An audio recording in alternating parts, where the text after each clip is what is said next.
Hey, what's up, guys? Of course, I am up way too late before the Kenosha qualifier back at my own home out in Minnesota. It's Wednesday, and I am still not sure what I'm going to play. And that's kind of how all my experiences go between tournaments.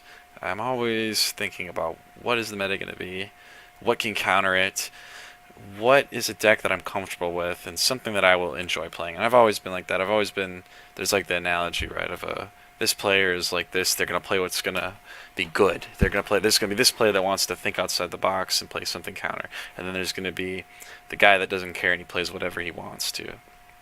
And me, I definitely am more of the I want to be creative type. I don't want to just play obvious deck, And so in a sense, it's kind of to me a cop out when my friends play something I think is obviously strong. When it's not a deck that they're like usually playing, if that makes sense. Like if they're playing a deck that they're just playing because it's good, you're gonna do better with a deck that you're comfortable with most of the time. Now, granted, there's power disparity, between decks in any given meta, but you're better off playing something you're comfortable with. Me, I fluctuate more towards the mid range. I'm not a big ally or ball player. It's really not my thing. I not that I don't have fun from time to time. I feel like they create board states that just aren't fun to play. For me or my opponent sometimes when you're ahead, it's just so daunting to like look at it. It's a tilt factor, and then for that reason alone, that would be a competitive edge in my mind to be playing them, right? Maybe I will play them. I don't know yet. I've kind of settled down to a couple of decks, but I'll probably try to throw some rogue spicy shit out. But I have a gauntlet, and for me, set 11's been a long set. It has for everyone. Set 10 was long. Set 11 was long. Set 10, of course, we didn't really get much competitive play in. Um, most of us were just hanging around for the set 11 meta anyway. Set 10 was kind of weird. It was still a lot of anger. And then you get all the anger nerfs to tactical drill. Then you get, and Retribution Master, of course, got frozen from set 10. And then you go into set 11 here, and OP attack's nerfed, tac drill's nerfed. So a bunch of like decks that were really possible, like this started, like people weren't playing ally enough. Like it was good. Ally decks, people got discouraged from playing. Outside of the niche packages with a couple of MPs such as Supreme Kai and Frieza, Gohan, you had to be able to get your allies back from the banish zone, and that was the mentality, at least because people were running hard banish it. You had people running tug of war, especially you had a few red decks here and there, like Red Yamcha and stuff running Energy Blast. You don't see that anymore. You see people in set 10, and to an extent 11, but especially in set 10 that just gravitated eventually towards these physical beat decks, especially in the early 11 meta. And we don't really see that anymore. We only really see Majin Vegeta because people started playing Supreme Kai and Mischievous Master, which really crapped on all the aggro stuff. And then people countered that, with the Vegeta aggro, and then you got Protective Ally coming in. You had Red Ball floating around here and there, popping in and out. You have, steady, decent amount of like Knowledge Cell, maybe Piccolo popping in here, but mostly Knowledge Cell at this point. Mostly is like because the mill is so good, because there's no good counter to mill. And that's why you had combative pop in, of course, at the beginning of set 11 into set 10. That only has kind of like disappeared about halfway through the set when people started just playing. It was, for the longest time, you had combative mills and mischievous, then you had the ruthless decks, and then you had protective decks come in instead of the combative decks, because combative decks were getting countered by Vegeta, and people were playing board hate, all this weird stuff, and now you just don't see that. But one thing about this game is that you can build a deck so differently. And one thing I've had to like kind of humble myself in the sense and kind of loosen my opinions about things was like how other people built Majin Vegeta, for example, in the non-red version. I saw people running a Depth Vegeta and Resourceful Vegeta, you know, and they didn't run Prideful Challenge. And to me, that was like the big reason why I would run. Like, you got to remember when Vegeta came out, Majin Vegeta, the meta was not really a bunch of combat ending shit quite yet. People had not quite hopped on that Supreme Kai train. There are people floating with a couple random ass decks, but like Bobbity or whatever. But combat ending was not that meta until until we got into this combative mischievous debacle that we got into, and I won't lie, when people are playing only that stuff, it sucks. I hate it so much. Like, it's not fun in the same sense to me that it's not that it's not fun in the same sense like the Broly empowered restored Gohan meta was.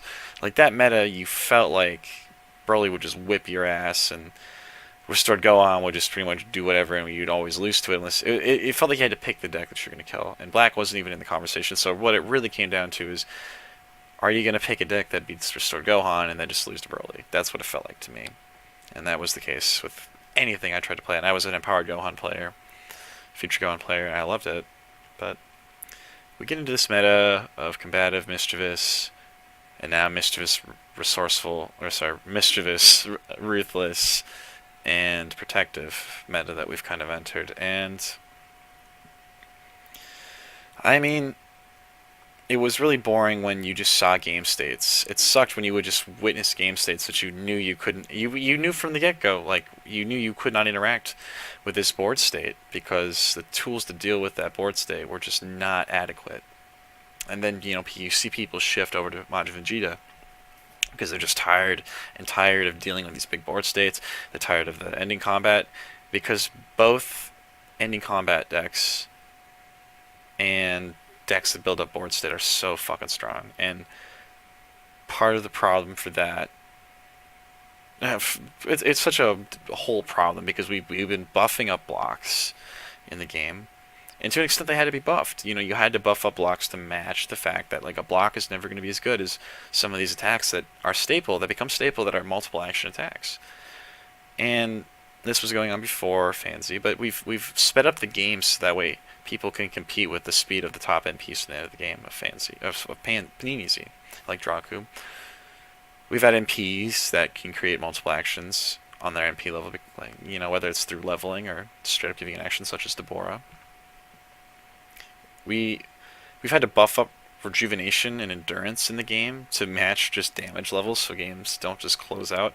I mean, all these things have led to you either just blow up with stupid control and you can't interact with it, and you use all these like this plethora of combat enders to protect you and pad your deck so that way you don't get jumped, or you just sit there and rejuve a shitload while setting a board state. And I suppose the third one is that you just try to blow up on someone. You can try to tech them, but generally speaking, you're going to just try to go for that blow up. And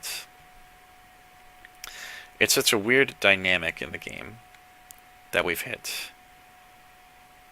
It's, it was almost the same thing, and people are complaining about this current meta. It was almost the same thing with Broly and Restored Gohan in the sense, but those two decks just dominated everything else so hard, in my opinion. We have the ability, at least now, to sack with a lot of different decks. You can sack wins with a lot of different decks. There are a lot of there's so much busted stuff that we could be having right now. I think, honestly, if Red Tactical Drill was not banned, we would see Red Amplified Tier 1, Red Ascension Tier 1.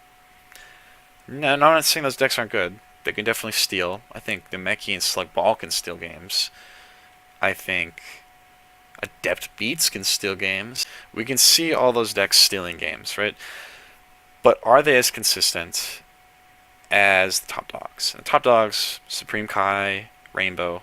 I'm going to specifically put Protective, Mischievous, Ruthless Majin Vegeta. You can throw Ramp and Resourceful on there. I'm not really entirely convinced. I'm still on I mean, I'm getting more convinced in the Rampaging the more I've played against it. At the same time, like, whatever. But we'll put, you have to be playing like pretty much a Supreme Kai deck or a Vegeta deck.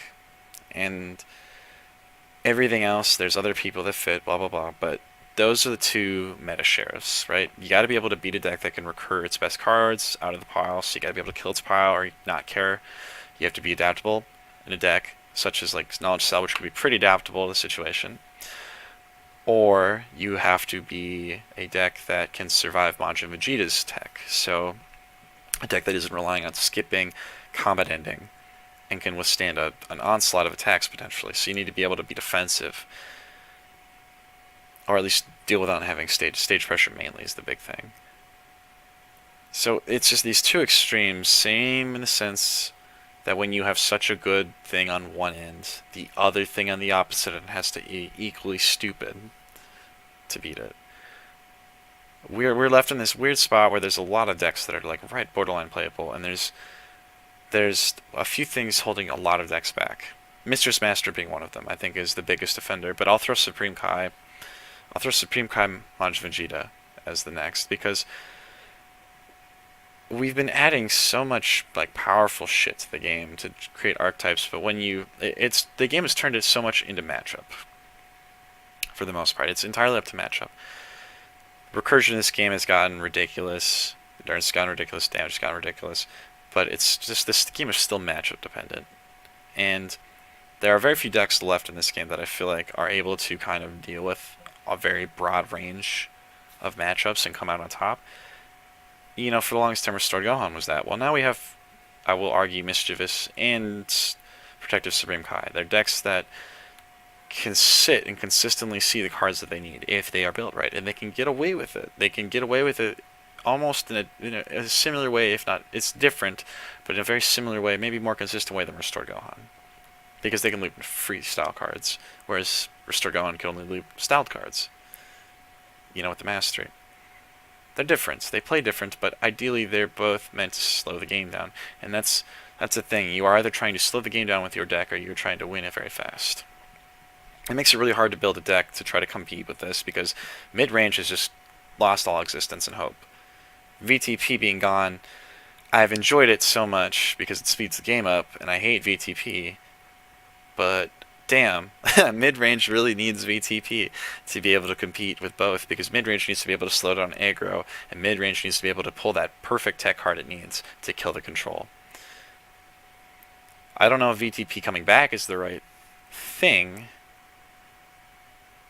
I mean, it takes away... It doesn't take away from who's good now, Vegeta and Supreme Kai. They play with a pile, but it helps decks answer them, especially Supreme Kai. And Vegeta you can beat with... There's a lot of the decks that beat Supreme Kai are beat by Vegeta. You know, if you can set up a board state, orange board state, you can beat Supreme Kai. You set up, you know, an Nappa ally, Roshi ally against Supreme Kai. You don't... I mean, it slows him down quite a bit. Does it outright beat him? No, but it's those kind of decks don't necessarily win against Vegeta. Now that's where like the Protective Gohan ally comes in as a deck that can deal with both, but will lose to other random stuff potentially, and it can still lose to Black Supreme Kai, and it can still lose to Maj Vegeta. Vegeta still has counters to that deck. He can still. The problem is that as being an answer to that meta, you are still beaten by the same tech that Vegeta would run to beat Supreme Kai. Ally kill, stage beats, crits.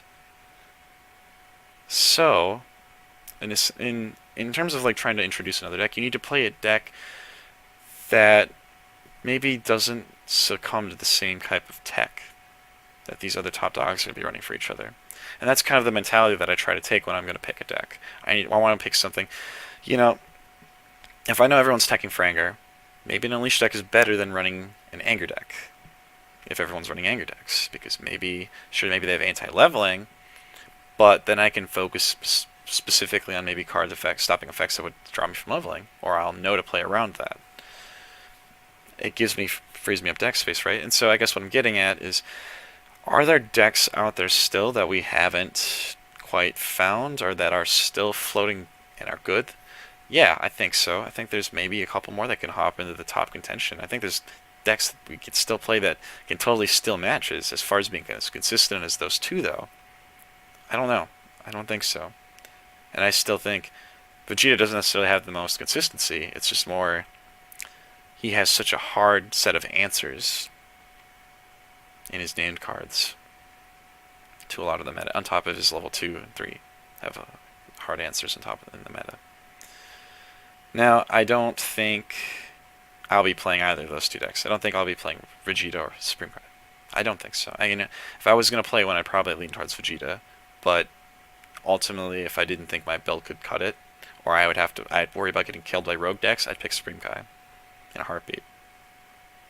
Even against Vegeta, that matchup is not dead. even against knowledge that his matchup is not dead. So, what am I supposed to pick? What will I pick? I don't know. I have a really long card. I'm talking about this meta. I didn't hate it entirely. I don't think there's been a FanZ meta I entirely enjoyed, in the sense where it felt like everything was perfect to me, where it was absolutely how I wanted it. You know, honestly, we are probably the closest now in this FanZ meta that we have here that I've been to that feeling. And in Pansy too, I didn't ever like any of the Pansy metas. I mean, everyone can talk about set 5 and 6 being all this big wonderland. I didn't enjoy any of the MPs really that were out then. You know, the MPs I enjoyed were like Weelo, and he was irrelevant in set 4 when Android 20 came to be. That's when he became almost pretty much completely irrelevant. You know, Gohan was cool to me, you know, before he got the Awakening stack, but you know, I was never a Broly player. I liked the Cooler, so Cooler would have been my one guy. You know, Cooler, Weelo, my villains, and then Tao. Those are like the MPs that I actually really enjoyed in FanZ. But for me, this has been actually a good meta in the sense that it's been interesting to watch people counter play around each other, and we realize that all these decks are actually pretty good. These red anger decks are pretty good against orange control when they lose, you know, their triple meditation. These red ball decks do great against a lot of stuff. I'm not saying combative can't answer it, but again, these red ball decks can do really great, but then they'll lose to other stuff. The blue protective decks will do great, but I think we have a ton of strong decks. Ton of strong decks in this meta. I feel there's a bunch more that are super strong that are just being held back by a couple of factors, and those being Supreme Kai, Majin Vegeta, Mischievous Mastery. I think those three things are holding back a lot of really interesting stuff, but at the same time, they keep in check a lot of stuff. Would I see a huge meta shift if Supreme Kai and Vegeta were gone? You'd see control decks dominate if Vegeta was gone. Absolutely dominate. It would be Mischievous and Black again. But if Supreme Kai was gone, you'd see a lot more than Vegeta being played. Supreme Kai is a little too strong in his level 1. I'd love to see that level 1 get Mirada. I really don't think he should get to put cards back in his deck out of combat. I think that's too good. On top of the free energy to grab an ally, honestly, you could keep him one of those two effects, and he would still be super strong. But I doubt that's going to happen. You know, he's competitive for a reason. He's not unbeatable. Again, there's decks that beat him. So nerfing him really wouldn't diversify the meta. I think Resolute and Enlightened are completely taken out of the meta by Mischievous. I'd like to see those decks come in. Those decks could answer... There's a lot of decks I think that could answer both Vegeta and Supreme Kai.